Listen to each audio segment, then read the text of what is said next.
say I pretty strongly agree with that. You are not too interested in discussing various interpretations and analysis of creative works. No, I heavily disagree with that. I really like doing that. You are more inclined to follow your head than your heart. I partly disagree with that because I do like to follow what I'm passionate about, but the struggle with me is that that's kind of hard to distinguish sometimes. Kind of hard to distinguish my head from my heart, you know. You usually prefer just doing what you feel like at any given moment instead of planning a particular daily routine. I'm kind of 50-50 with that. It depends on what I want to get done, or if I want to be productive, or if I want to be spontaneous that day, you know. You rarely worry about whether you make a good impression on people you meet.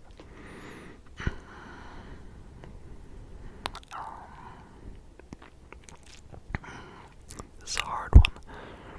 I mean, it kind of depends on the person. Like, if it's someone I really care about, then yeah, I would care about that, but I would say 50-50 with that because I kind of, sometimes you enjoy participating in group activities. Yes, I do. You like books and movies that make you come up with your own interpretation of the ending. Yes, I do. I really like that. Your happiness comes from more from helping others accomplish things than your own accomplishments. I would say I partly agree with that. I do like, I feel like my happiness does come a lot from that. Yeah. You are interested in so many things that you find it difficult to choose what you want to try next. Yeah, definitely. You are prone to worrying that things will take a turn for the worse. Kind of 50-50 with that. I know I do it sometimes, but not all the time. You avoid leadership roles in group settings. Partly disagree. You are definitely not an artistic type of person. Definitely disagree with that one. You think the world would be a better place if people relied more on rationality and less on their feelings. That's a really hard question. Because if feelings include, like, the good ones, like empathy and love and stuff like that, then that kind of affects rationality, you know? So, I think I'll probably disagree with that. You prefer to do your chores before allowing yourself to relax. Yeah, I think I do that. You enjoy watching people argue. No, I mean, maybe if it's like a funny argument, maybe it depends on the argument. Maybe if it's like a not so serious argument, then it is pretty funny, so I probably partly disagree with that. You would tend to avoid drawing attention to yourself.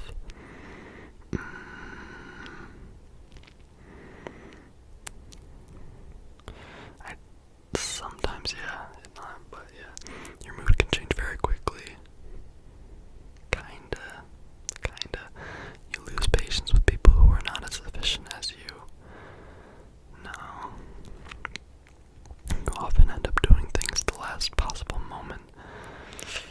I hate to say it, but like, just recently I've been kind of procrastinating a lot, but it's only with stuff that I don't really want to do, you know, if I'm not passionate about something, or if I don't think that this thing will have an effect on me in my long life, like my long-term life, then yeah, I'm gonna push it off a lot, but I'll do partly agree with that. You have always been fascinated by the question of what, if anything, happens after death. Yes, obviously. You usually prefer to be around others rather than on your own. Lately I have been doing that just because, like my one relationships video, I just feel like that's so important. Just so important. So yeah, I mean, a while ago I probably would have said, like, slightly disagree, but I've changed. You become bored or lose interest when the discussion gets highly theoretical. Partly disagree.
to feel insecure.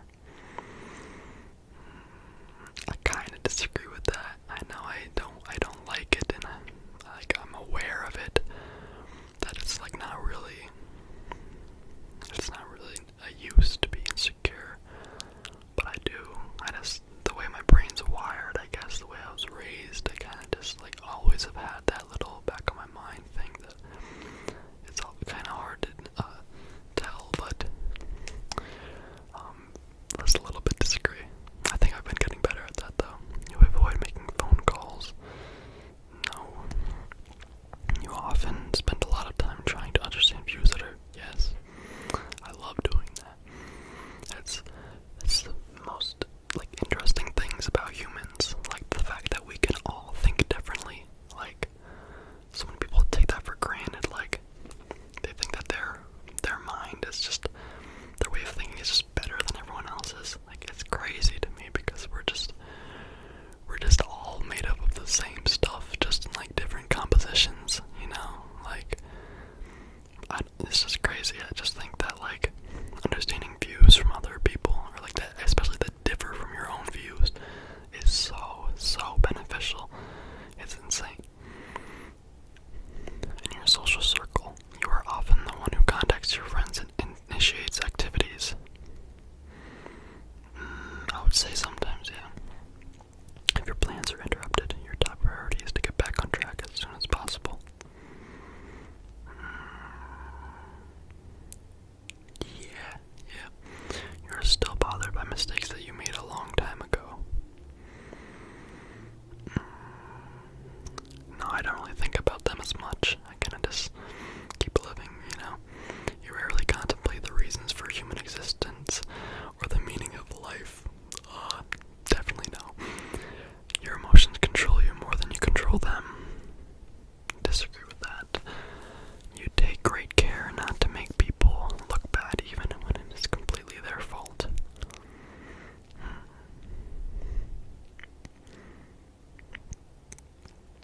Sometimes it depends on if it's a person that I really care about.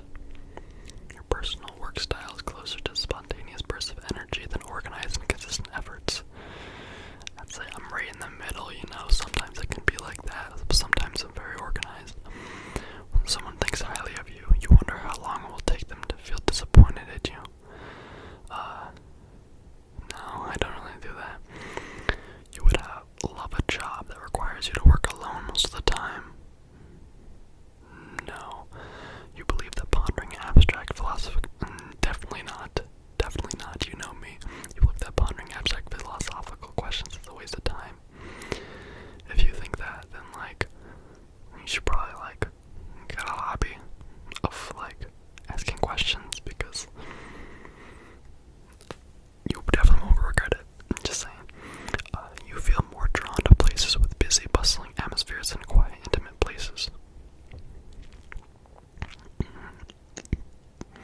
Slightly disagree.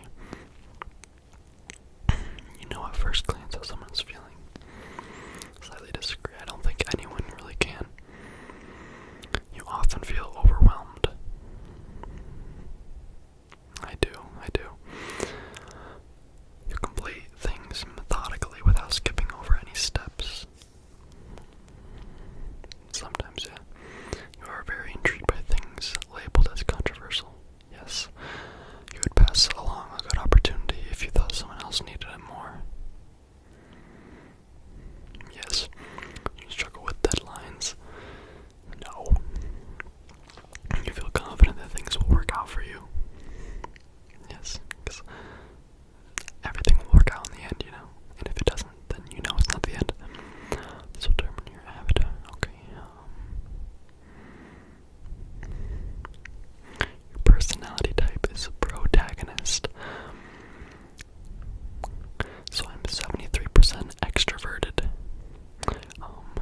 88% intuitive, 73% feeling, 67% judging,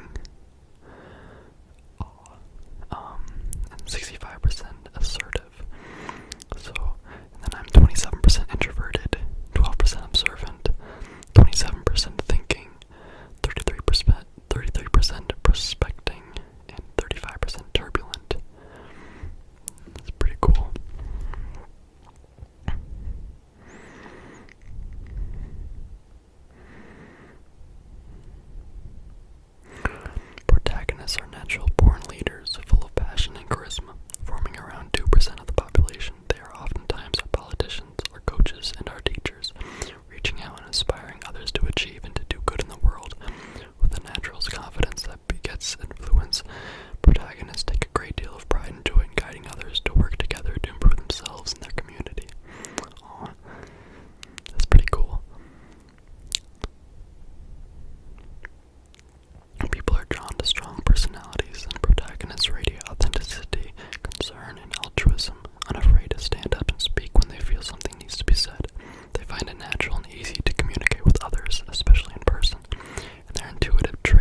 jealousy, as protagonists' altruism and authenticity inspire those they care about to become better themselves. But if they aren't careful, they can overextend their optimism, sometimes pushing others further than they're willing to or ready to go. Protagonists are vulnerable to another snare as well. They have a tremendous capacity of reflecting on and analyzing their own feelings, but if they got too caught up in another person's plight, they can develop a sort of emotional hypochondria, seeing other people's problems in themselves, trying to fix something in themselves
recognizing and appreciating the individuality of the people they bring into this world and help to raise. 100%. That is so cool. Whatever you are, be a good one. Protagonist parents take pride in nurturing and inspiring strong values, and they take care to ensure that the basis for these values come from understanding, not blind obedience. Yes. That's so cool. Oh my god. Career paths.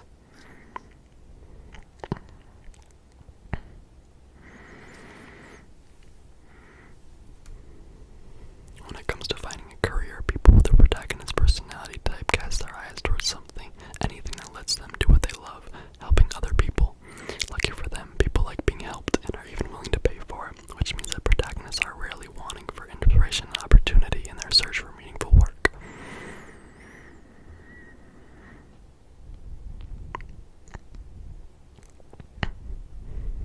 That's so cool.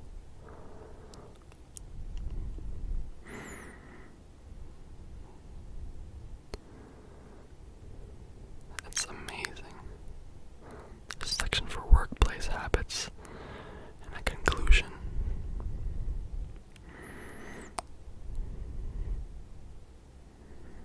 That's so cool.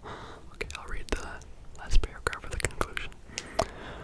Few personality types are as inspiring and charismatic as protagonists. Their idealism and vision allows protagonists to overcome many challenging obstacles, more often than not, brightening the lives of those around them. Protagonists' imagination is invaluable in many areas, including their own personal growth. Yet protagonists can easily be tripped up in areas where idealism and altruism are more of a liability than an asset. Whether it is finding or keeping a partner, staying calm under pressure, reaching dazzling heights on the career ladder, or making difficult decisions, protagonists need to put in a conscious effort